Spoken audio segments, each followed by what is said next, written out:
Television.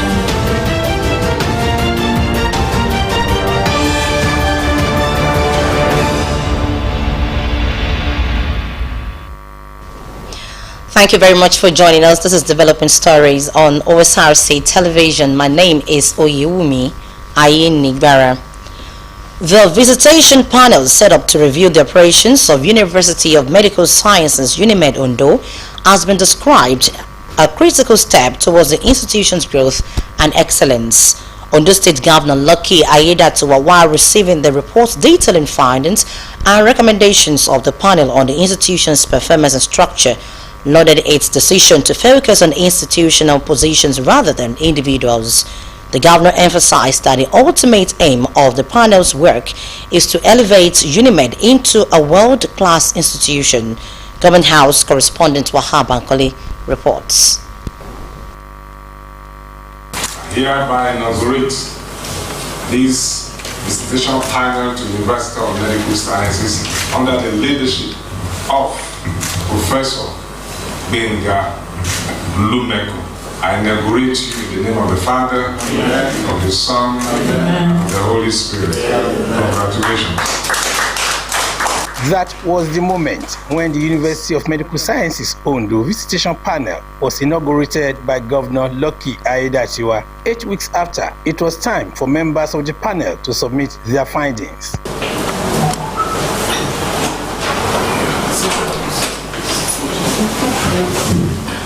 Good afternoon, Your Excellency. The chairman, Professor Benga Olumekun, said the panel had worked tirelessly to carry out a comprehensive review of Unimed's operations. He explained that the team examined both the terms of reference provided and other vital aspects that could influence institutional growth. Professor Olumekun advocated a culture of annual performance reviews in the university system to ensure continuous improvement rather than only assessing progress at the end of a tenure.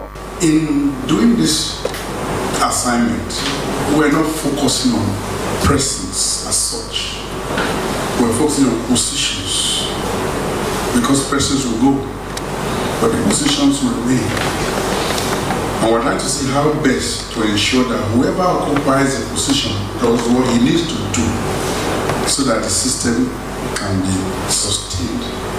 Receiving the 2-volume report, Governor Aiyedatiwa expressed appreciation for the panel's diligence and objectivity, noting that its scope and depth are evident. The governor remarked the panel's decision to focus on institutional positions rather than individuals, stating that such an approach is essential for sustainable growth and continuity. We as government have a lot to look into based on your terms of reference. You've even gone ahead to look as a professor who's also a seasoned administrator. Areas that you think can be of help that will move the university forward. We have also looked into that. Describing the visitation panel a critical step towards the institution's growth and excellence, Aiyedatiwa assured that its administration will prioritize the implementation of the actionable recommendations in the report. I'm so happy with one thing you said in your brief remark before the submission of this report, that in the course of the exercise, you were not just targeting individuals who occupy the seat, but you are looking at the position they occupy. That is the way to build institution. And we are talking about institutional building in this country. And that is one of the ways we can build our institution. You look at the office, irrespective of who is coming to occupy the office, either now or later. The governor assured that the report will be critically examined for implementation towards the realization of the set objectives. Wahab Bankole, Osrc News. The Ondo State Ministry of Women Affairs and Social Development has paid a strategic visits to the Ministry of Education, Science and Technology in preparation for the forthcoming Children's Day celebration.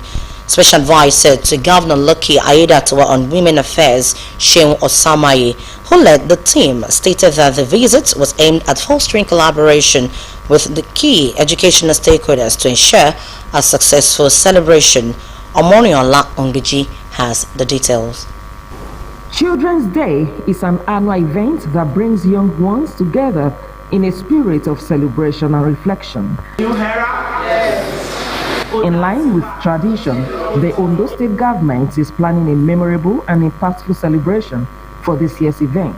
Addressing officials at the Ministry of Education, Science and Technology, the Special Advisor on Women Affairs, Dr. Sheung Osamaye, outlined a series of innovative and educative activities designed to engage children meaningfully under the leadership of Governor Lucky Ayedatiwa.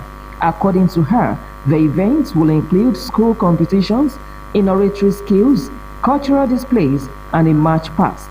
She called on education stakeholders to ensure fair and inclusive representation of all schools across all local government areas, emphasizing the role of such events in building a healthy and inclusive society. We want to prove to the world that Ondo State children are intellectually sound, they are brilliant. So on that very day, we will have schools sending their representative to speak to the theme of this year's Children's Day celebration. Now, the second competition will be a cultural display.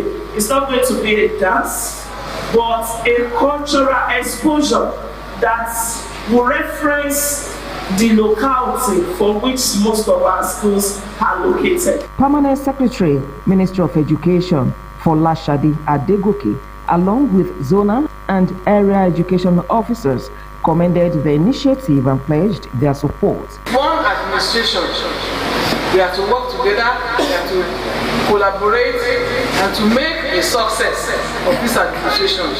And that is exactly what we are doing. This year's Children's Day celebration is themed Stand Up, Speak Up, Building a Bully-Free Generation. Omoriola Hungbeji, Osrc News.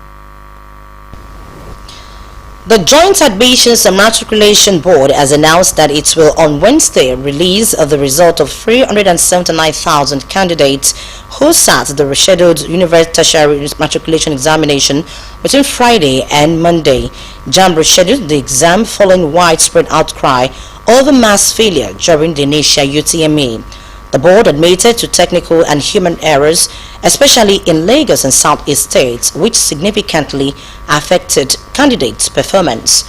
Following sustained pressure, JAMB investigated the mass failure and discovered technical and human errors in its system. JAMB spokesperson Dr. Fabian Benjamin confirmed that the results of the rescheduled exams will be released. Governor Ayodele Fayose has filed a non-case submission in response to the fraud charges brought against him by the Economic and Financial Crimes Commission. Justice Chukwuejeku Aneke of the Federal High Court in Lagos had the no-case submission and subsequently reserved a ruling on it. Fayose was represented by a former Attorney General of the Federation, Chief Kanu Agad.